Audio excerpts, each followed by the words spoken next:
get it.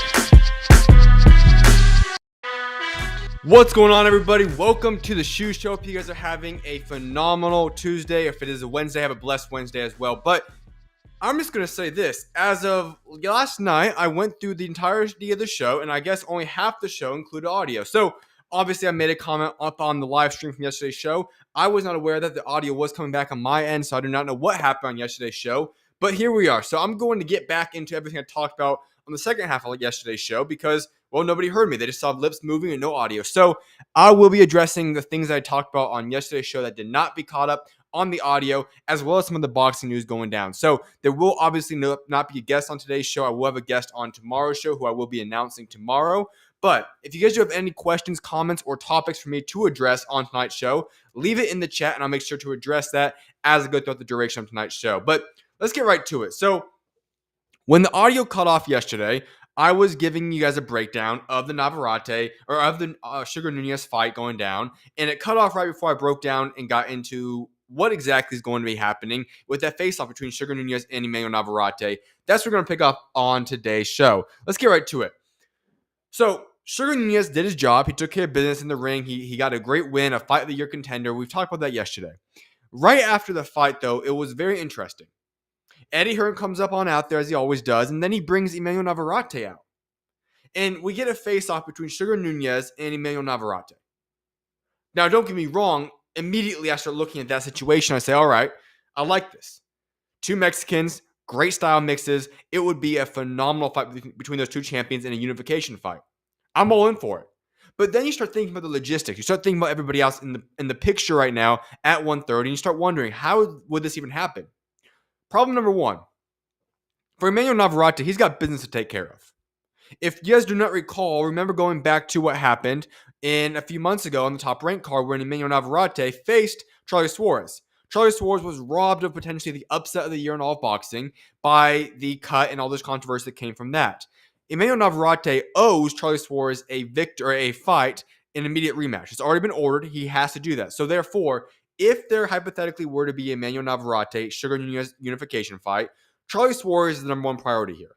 Because Charlie Suarez deserves the rematch, he's earned the rematch, and he should have already had that win anyways. So with that being said, the only way this fight even happens is two ways. Inoue Navarrete fights Charlie Suarez and has to beat him this time around, and then they can do the fight. Or Eddie Hearn and Matchroom have to come up with a massive package deal to do a step-aside deal to get Charlie Suarez to no longer want that rematch and step aside. Now, I had Charlie Suarez on the show before. Obviously, there is a price tag for everybody. If this were to be a historic type of thing that could be life-changing for Charlie Suarez, I'm sure he would entertain that. If this were not to be that type of money and they don't have those finances to where it makes sense for a business aspect, Charlie Suarez is not going to just take a single amount of money just to step aside. Charlie Suarez believes he should be world champion right now, and he should be, and he's not just going to step aside. He is 38 years old now. He's not in this just for fun. He's in this for money, of course, but he's also in this for legacy, and he wants a world championship shot in which he's earned. So if you're Charlie Suarez, he's not just going to go take a single little bit amount of money and step aside for Inoue Navarrete and Sugar Nunez to fight. So that's the biggest issue here. The second issue I want to touch up on is going up on Sugar Nunez's side. Now, there is no order or anything he has to abide by in that regard. But here's what Sugar Nunez does or should probably do, and that's what confuses me. There's a man within the Matchroom stable right now at 130. He goes by the name of Raymond Ford. When we look at 130, you can make a debate that Raymond Ford is a top 5 guy at 130. I certainly do believe that. And if you're Eddie Hearn, what is with him not wanting to make this fight happen? I'm a big supporter. I like Eddie Hearn. I love what he does, but it just baffles me. Raymond Ford was on this show a little bit ago, and he was very, let's put it just bluntly, he was quite questionable about the way Eddie Hearn is managing his career at this point in time. He wants a Sugar Nunez fight. He said on the show that Sugar Nunez will not be a fight that's available to him for at least another year or so. And that just makes no sense to me. Because if you're Eddie Hearn, would Sugar Nunez and Inoue Navarrete probably sell a little bit better than Sugar Nunez versus Raymond Ford? Sure. That's a likely possibility. But at the same time, you have to realize this. If you are Eddie Hearn, you would have an easy layup to make sure that 130 belt remains in the Matchroom stable by having Raymond Ford and Sugar Nunez fight each other. Regardless of who wins that fight, Eddie Hearn still is a world champion at 130. And on top of that, this fight would still sell quite well. That has to be appealing.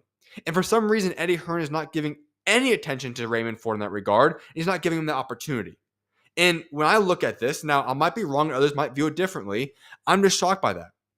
Raymond Ford's a guy that's trying to angle himself up to become a 2-division world champion by doing that so at 130. He's not going to be able to be at 130 too long either. And so if you're Eddie Hearn, I'm a little bit shocked why they're not just going to make that fight happen and just give him that opportunity right there. We'll see what happens anyways. But those are the two biggest things I look at right now in regards to this fight. Obviously, when they walked out, as I said, would I want to see Sugar Nunez and Navarrete fight each other? Absolutely. Would that be a phenomenal Mexican fight to have happen for unification? No doubt about that. But there is a lot of logistics that have to go down, and also questions have to be asked in the matchroom stable as to what is going to happen at 130 between everything going on. So it was a little bit shocking to have them do the face-off. It reminds me of the Subro Matias Dalton Smith face-off a little bit ago, where we looked at it and said, hey, this fight's not finalized. There's still a lot of work to be done here. Why are we facing them off right now? It is what it is. I think it could happen in the future, but there's a lot of logistics that need to get sorted out first and foremost before we end up seeing if this fight actually happens. And if it does, it could probably happen in Phoenix or San Diego, as Eddie Hearn did say. So just to point that quote out, exactly what he said, just so people who are not familiar with what I said there. Eddie Hearn did say this on the unification. I do think Top Rank is up for the fight. They need to give Navarrete activity and fights, and they don't have a deal to get him out. So we'll partner up. That fight in Phoenix or in San Diego does massive business. I do agree with that statement right there. I think Phoenix, San Diego would be a perfect marketplace for it. But once again, I'm going to actually go off on Top Rank in just a couple moments here because of the Inoue situation. But no, Top Rank has great talent, and they don't have a TV deal. Guys like Navarrete, guys like Rafael Espinoza, guys like Bruce Carrington, guys like these different guys with Top Rank right now that are big names and champions, they're going to fight on TV. And so that does open the door for a lot of unifications, a lot of big fights to happen if they can't get moving. So that's what we're going to see. I see a couple comments here, Mark. Let me see what you got saying right here. If Suarez steps aside, he should get the winner. Prefer the unification anyway. Big fight Mexico. I agree with that one right there. You know, overall, if I were to say what's the best fight to have happen, I would take Sugar Nunez and Navarrete. Very much so entertaining. But at the end of the day, Charles Suarez should have won that fight. Obviously, he was not winning the fight on points, but he obviously should have won it with the knockout, or technical knockout, I should clarify with. So that would happen there. But we'll see. If you do step aside, though, you have to remember, Charlie Suarez is up there in age. When he came on my show a little bit ago, I'm not sure if you saw that interview or not, he did mention this one point, and it was that, hey, I'm older. I only got a couple more years left in the sport. So he is, getting up there in age. Would you still step aside at that point in your career? That's a very tough decision to make because you don't know how much longer you have left in the sport. So that's the biggest thing I will say there. Ford should go after the WBA or Fulton versus Foster winner. He did say this on the show as well for Raymond Ford's standpoint, that neither one of those two guys are looking to fight him. For one reason or another, obviously we know who they're with in terms of promotional contracts. That would be a very tricky fight to get made right there. I personally would prefer that. If we could get Navarrete and Nunez, and then we had the Fulton or Foster winner face Raymond Ford, those would be the best fights, would make the most business sense in terms of marketability and promotional standpoint. But I just don't know what's going to happen. Ford, I would like to see him go after the WBA as well. That would make a lot of sense. But as I said, at the end of the day, 130 has a lot of moving pieces right now, and we'll see what happens there. I just talked about this, though, as well, folks. The Top Rank situation. And I'm just going to go off on it right now. Because, listen, we are currently at, depending on where you're at, either Tuesday, if you're in America right now, or it could be Wednesday, whenever it is. Inoue is fighting on Sunday morning, or you can Saturday night, whatever you want to call it, depending on where you're located at. As for Americans, I'm not sure everyone around the world, but I know specifically in America, there is no current plan in place for Americans to be able to watch Inoue fight. How is that possible? This is a man who is regarded by most as a locked-in top 3 pound-for-pound fighter. Some might even call him number 1. Regardless of what it is, it's the first bout Hall of Famer, currently in his prime, one of the best fighters in all the world, and he's fighting the fight that people have been saying he's been ducking for a very long time. It is going to be in front of a massive audience in Japan between top guys. And we're in a situation right now where Top Rank is absolutely embarrassing. How do you, as Top Rank, put your company in a position where your biggest star, one of the best, debatably even the best fighter in all the world right now, is not going to be shown on television as of Tuesday or Wednesday in America? That is absolutely promotional malpractice right there. And listen, I understand when Top Rank came out back in June or July and they said, we're not going to have any shows in August. All right, it makes sense. I get it. It makes sense. Take a month off, sort this deal out. How are you now in mid-September and you do not have a fight deal in place or a TV deal in place right now? And you're at a standpoint where you booked and you scheduled this Inoue fight, a massive fight. And you have placed yourself in a position right now where Americans might not be even able to watch it, at least legally watch it, in America. It makes absolutely no sense. And I don't know what Top Rank is doing. I like the way they do some things. They obviously have great fighters. Their cards are generally ran pretty well, decently, I should say. That's them. But how are you a massive, one of the key biggest promotional companies in all the world, and you do not have a TV deal anywhere near in place? You have big fighters that need to get on television. You're currently sending, for those that are not familiar with boxing right now, they have a bunch of their fighters currently fighting on club scenes. If you're not well aware of this, there's countless guys that are well-regarded prospects with top-ranked branches having to go fight without television deals, just fighting on local club boxing fights right now. That's unexcusable. If you're going to do that for 1 month, I get it. But you're holding up the careers and the growth of so many of your fighters right now because you don't know how to get your stuff together. And now it's all boiling up to a point where, like I said, this is Wednesday or Tuesday, depending where you're at. We are just a couple of days out. Literally, we're within hours now of Inoue fighting MJ. Probably his biggest fight he's had in roughly a year or so. And there's no way Americans can legally watch this fight. How is that possible? I actually question this. How is it possible as a promotional company that this has not been done? Now, I also question, where is DAZN? When you have MJ fighting, it's obviously a matchroom guy. How is Eddie Hearn a matchroom, not just said, hey, DAZN, take this fight, pick it up, and let's go make it happen? That's baffling to myself. But for Top Rank, this should have been sorted out the day you made that fight. You should have known whether or not you were going to have a TV deal in place, and you would have made something happen. And if you knew that by this date, September 13th or September 14th, I should say, that you're not going to have that fight in place with the TV deal, then you should have been frantically looking to make sure this fight gets published. Because it is a injustice, a malpractice, promotional malpractice, to not have Inoue on TV in this TV deal situation figured out. So if you're Top Rank, I think people are looking at them right now, and we all have eyes on what they're doing. Because they have a lot of good fighters. And they're going to start getting upset. As I said, a lot of the top prospects are currently fighting on the club scene. You think that makes them happy? Absolutely not. They can be understanding for a fight or two, maybe. But they're not going to be okay with this for a long time. And as far as I go, I look at a lot of different data out there and research and information. There's not even leaks currently as to who they could be signing with. I know there's DAZN offers on the table. I know other companies are trying to go out there and get them. But there is no leaks currently as to who they're even negotiating with. And if you're Top Rank and Bob Arum, it's time to start moving. How much longer are you going to go without having a TV deal in place? This is inexcusable. Especially when you have Inoue about ready to fight for yourself and you do not have him published on television in America. I don't know if I can recall something this ridiculous outside of COVID situations. COVID was different. But when's the last time we've had one of the top fighters in all the world not being shown on television in America? When's the last time that's happened? I don't have an answer. Nothing even comes to my mind. That's how ridiculous this is. But here's Top Rank. And I do like Top Rank overall, like I said that. But what they're doing right now, the handling of this TV deal, is embarrassing. Any business knows that you need to prepare yourself for the future. And Top Rank has failed drastically at doing so. Absolutely embarrassing. And it's time for them to actually get their stuff together and figure this out. Because this is kind of the tipping point of the iceberg right now where, hey, if you don't have Inoue on television, then you have massive problems and you need to get that stuff figured out quickly. Absolutely embarrassing. Let's go back to the comment section real quick. If Eddie gets towards an easy fight on maybe the same card and step aside money, it should be okay. That could definitely happen. Like I said, I think the biggest thing would just be, is the money right? And as I said, Charlie Suarez is getting up there in age. Does he take that opportunity? That's to be determined. But I do agree. If that is an opportunity, that would make a lot of sense, Mark. The other thing, I think broadcaster will be announced soon. KO in Australia has been his pay-per-view available soon. So I think they have it being sorted out now. Hopefully they do that. But at the end of the day, I'll be honest. If you are on Tuesday, Wednesday, depending on where you're located at, and you don't have a TV deal in place for Inoue, that still is baffling to myself. I know Australia might be okay. That's why I said I don't know what countries are where. But as for America, we do not have anything in place right now. Obviously, the ESPN deal is out the door right now, so there's no ESPN or ESPN Deportes for Latin America countries. And right now, people don't have it picked up. I'm honestly shocked that DAZN has not done that yet because of the fact that DAZN has picked up countless fights. Honestly, they pick up a lot of random fights that I'm kind of shocked they picked up. And this fight they're not going to go after is shocking. Because I have to imagine the price is not going to be too exorbitant right now when you're literally days out from a fight with Inoue. So I'm a little bit shocked at that situation, but hopefully they do get it sorted out. I just think it's very embarrassing that Inoue should have everything situated. And for them not to do that is quite embarrassing in my eyes. Quick little tidbit of information.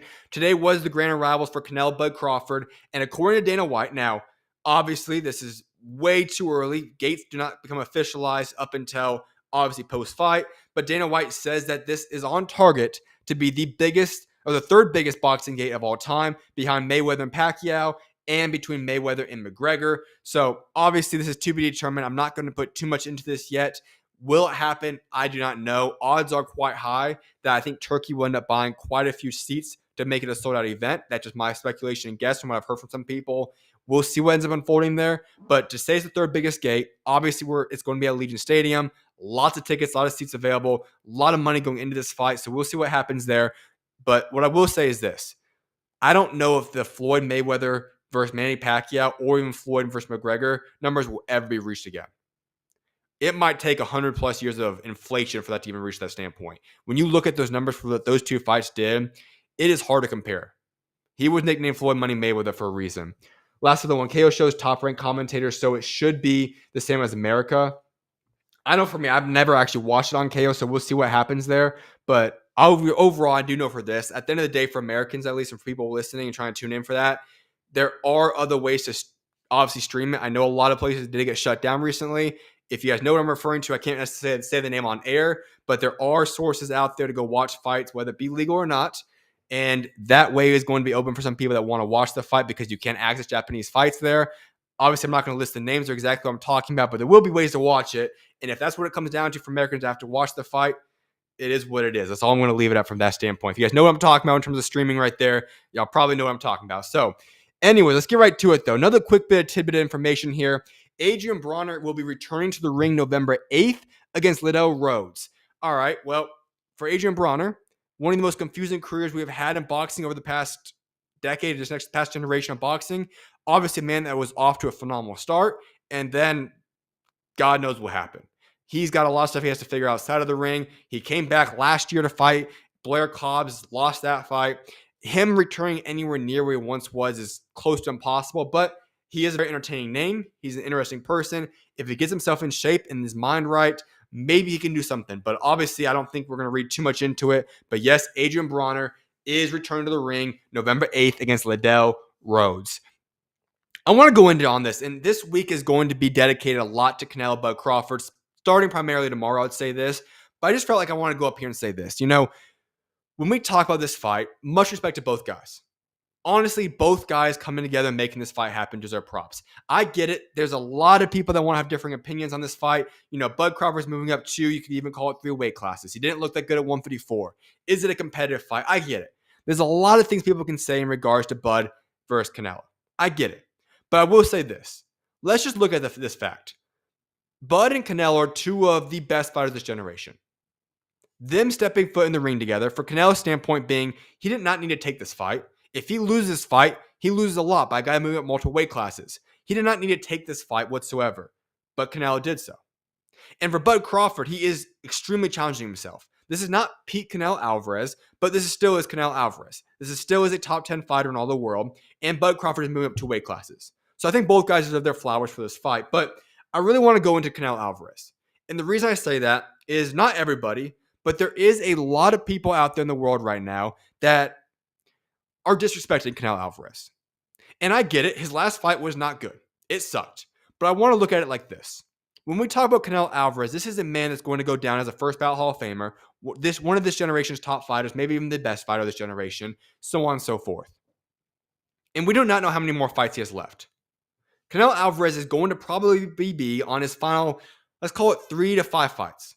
I don't think he's going to last much longer than that. And all I'm going to say is this. We're not going to experience prime Canelo Alvarez anymore. He is past his peak. But I'm at least, from my standpoint at least, I'm going to look at this and say, hey, I want to embrace witnessing greatness for at least as long as we can.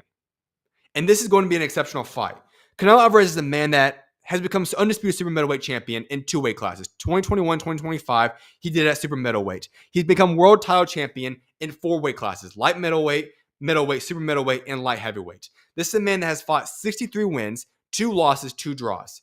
He has fought the likes of a Floyd Mayweather, Triple G 3 times in a trilogy, Miguel Cotto, Sergey Kovalev, Billy Joe Sanders, Shane Mosley, and soon-to-be Terrence Bud Crawford.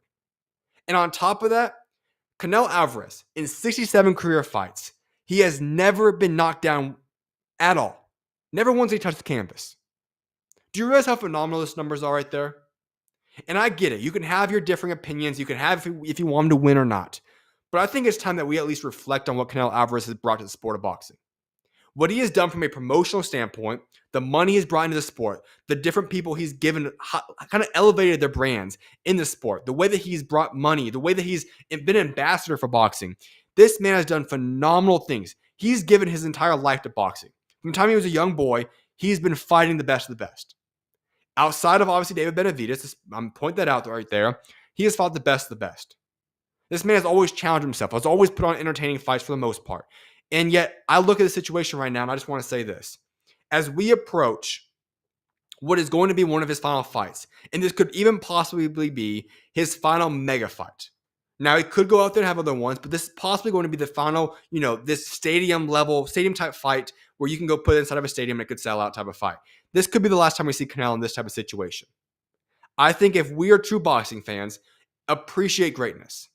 Win, lose, or draw in the ring on Saturday night, it is time to put some more respect on Canelo Alvarez's name. What he has done for the sport, I will put my hats off to him at all times. This man has been an incredible man for the sport of boxing. He has done great things. He's been a great ambassador. And I'll be honest, I wish more boxers were like Canelo Alvarez. I wish more guys fought some of the top guys. I wish more guys would challenge a guy like Floyd Mayweather when they were in their teens. I wish we saw more guys like that. And I don't think Canelo Alvarez is getting enough respect for what he has done in his career because of most recency bias or whatever it might be.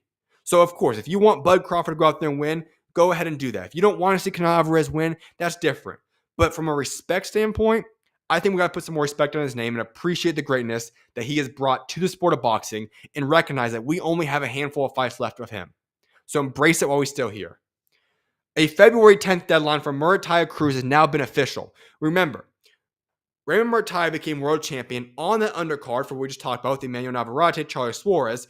He became world champion. And immediately, as you become world champion with the IBF, you have a 9-month time where you can do whatever fights you want to do. But by the time that 9th month hits, you are supposed to go fight your mandatory. Who is that mandatory? Well, it's Andy Cruz. Already, Muratalla turned down a fight with Andy Cruz that could have been scheduled back upcoming in November. So, what is he looking for? He has to now fight Andy Cruz no later than February 10th, 2026. That is the absolute deadline.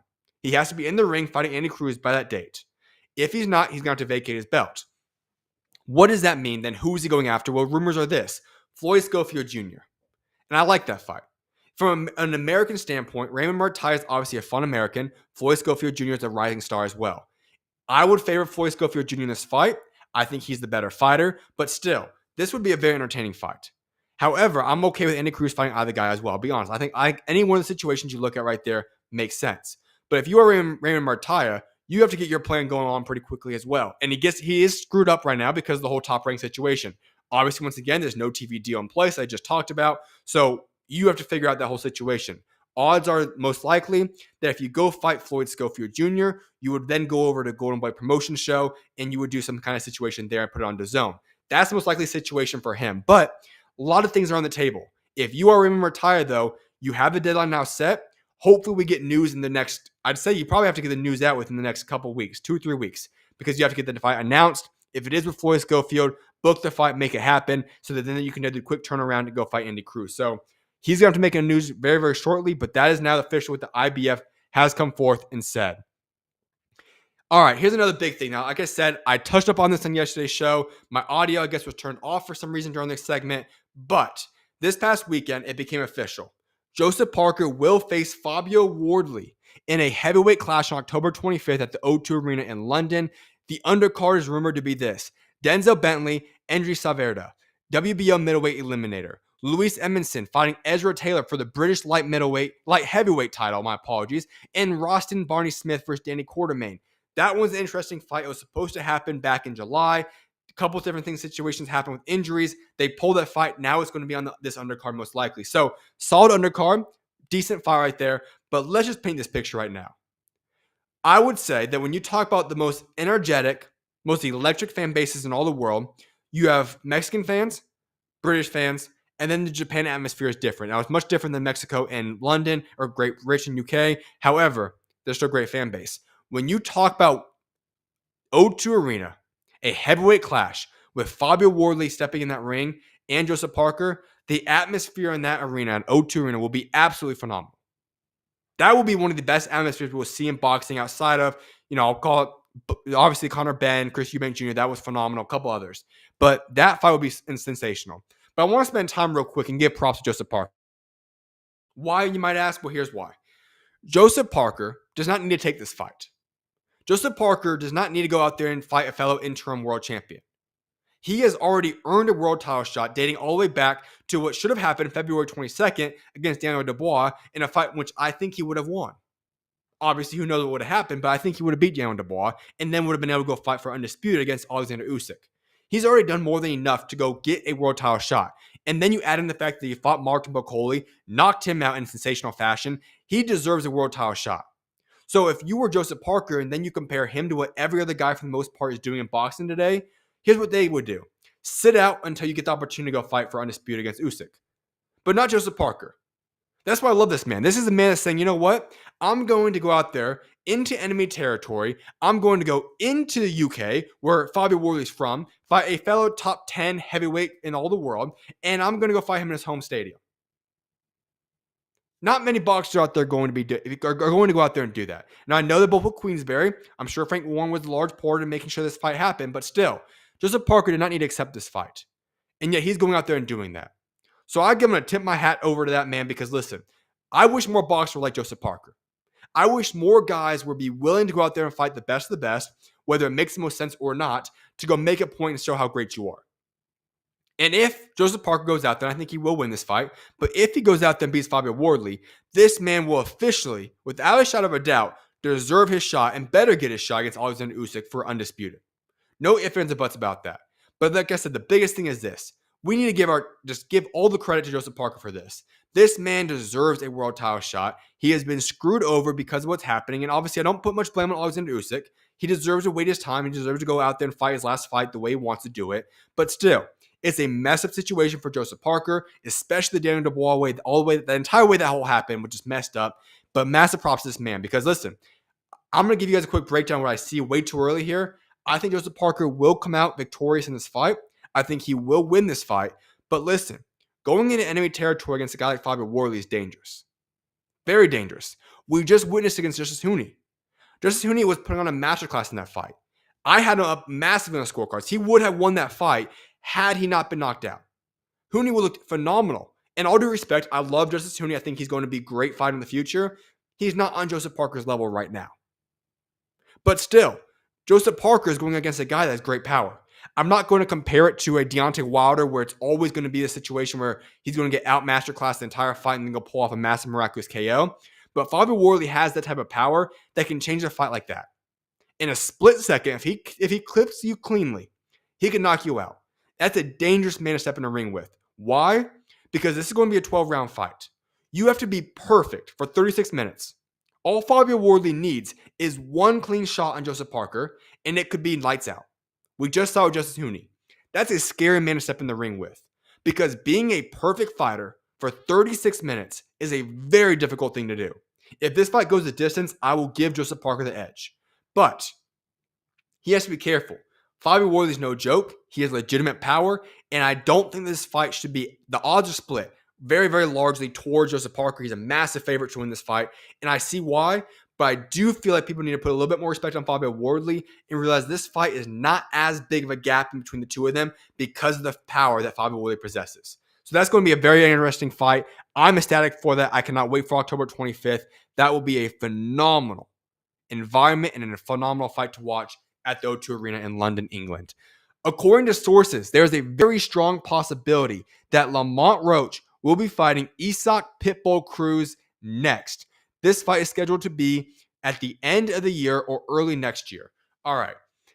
There were reports that came out last week, and I addressed this, that he already had a fight possibly lined up, but the money was not where he wanted it to be. Therefore, Lamont Roach was looking at other opportunities, and the only opportunity that PBC at least was giving him possibly to go out there and fight was Usyk Pitbull Cruz. I like this fight. However, it's a very dangerous fight. Usyk Pitbull Cruz, we know the way he fights. Mexican style, very aggressive. He's going to go out and throw an abundance of punches. When you talk about a very technical sound fighter, yes, we just watched Chris Stevenson put it at an absolute clinic on William Zepeda. But still, those fighters are very tricky. And if you're Lamont Roach, he looked phenomenal against Tank Davis. But Tank Davis is a very low output guy. Tank Davis is a man that goes out there and will, look for the knockout punch. He's very skilled as well, don't get me wrong, but Tank Davis is always looking for that knockout punch. Lamont Roach, the way he fights, his IQ, his ring ability, all of that played a massive factor, which opened up the ability for him to go out there and what should have been a win for himself. Usyk Pitbull Cruz is a completely different fighter than Tank Davis. Obviously, Tank Davis is 10,000 times better than Usyk Pitbull Cruz. But it is a risky fight because Usyk Pitbull Cruz is not a massive payday, but it's certainly also not a tune-up fight. It's kind of this weird in-between middle fight right now for him. And if you're Lamont Roach and you want that big payday, whether that be a Tank Davis, that be a Shakur Stevenson, that be whatever it is, this is a risky fight for him to take. So I'll see if it ends up coming to fruition, if it becomes officialized. I like the fight. It's interesting, but it is a very kind of confusing situation that he's putting himself in right there. We'll see what happens for that fight if it does come to fruition. I alluded to Oleksandr Usyk a moment ago, but it's now been officialized. Oleksandr Usyk has now been granted a 90-day extension by the WBO to negotiate his mandatory defense against Joseph Parker. Usyk is currently recovering from an injury, and Joseph Parker will fight Fabio Wardley in the meantime. All right, we all have seen the video of him dancing, and I made it very clear when I talked about this last week or 2 weeks ago, whatever it was, to dance for fun. And it wasn't like it was high-level dancing. He was just dancing around. If you are dancing, it is a little bit different than stepping foot in the ring and fighting a undisputed level fight against a world champion. That's a little bit different. And so I immediately said that, okay, is he injured? I can't tell by the video. But if he is, just because he's out there dancing a little bit does not necessarily mean that he can go out there and fight. So I wasn't reading too much into it. Giving him a 90-day extension makes perfect sense. The winner of Joseph Parker, Fabio Wardley, would then be put in perfect position to go out there and fight Usyk for undisputed, and what would likely be Usyk's final fight of his career. So it all makes sense to me. I'm glad to give him the extension, as I've said before. For any other fighter, I would be very upset with the way Usyk's handling this. Obviously, I'd like to see situations happen quicker than this. But for Oleksandr Usyk, possibly you could make a legitimate debate that he's the best fighter of this generation. What he's done for the sport as an ambassador, what he's done inside the ring, phenomenal. If this man truly only has one fight remaining in his career, I'm not going to be upset with the guy for going out how he wants to go out. He has earned that. Yes, it might be upsetting and confusing for the heavyweight division, but if anybody has earned it, it's Oleksandr Usyk. If he wants to go out and he wants to take his time until he negotiates the deal, he wants to make this fight happen in the summertime of next year, he wants to pick his opponent, whatever it is, let him go out how he wants to go out. He has earned that situation for himself. That's just my personal thoughts on him. Now, the last thing I'm going to get into, I'm going to say this in a moment, but if there are any other topics you guys want me to discuss on today's show, leave it in the chat. I'm going to open up the chat so the comments should be able to come up onto the screen as we're going through it. So if you guys have any comments, leave it up on the chat and I'll make sure to address it and talk about it before we wrap today's show after this last segment. So leave it in there. I'll make sure to pop it up on the screen. I'll address that as we go throughout the remainder of the show. But let me get right to it, though.